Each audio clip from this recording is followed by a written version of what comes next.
Připravuje se Zdeněk Tuháček, Miroslav Tarnouci, František Malena, Honza Moravec, Roman Urban, Roman Tuma.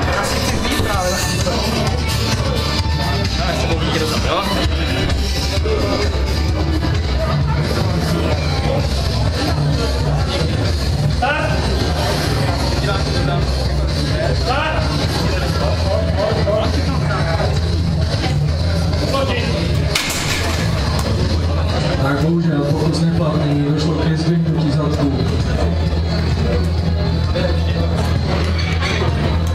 Poslední z druhé skupiny je Zdeněk Tuháček z Kralupy, 192,5 kg.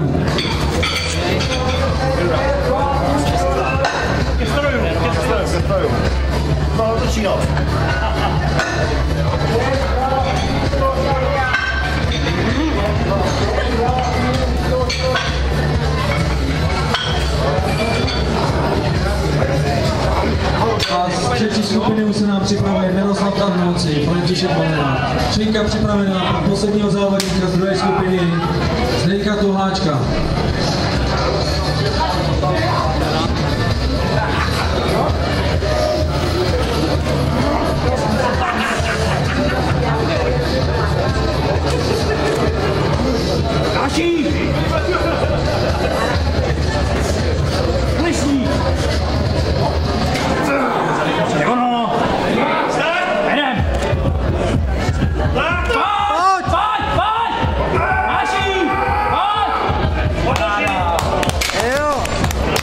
Tak síla zapracovala, Zdeněk si zapisuje 192,5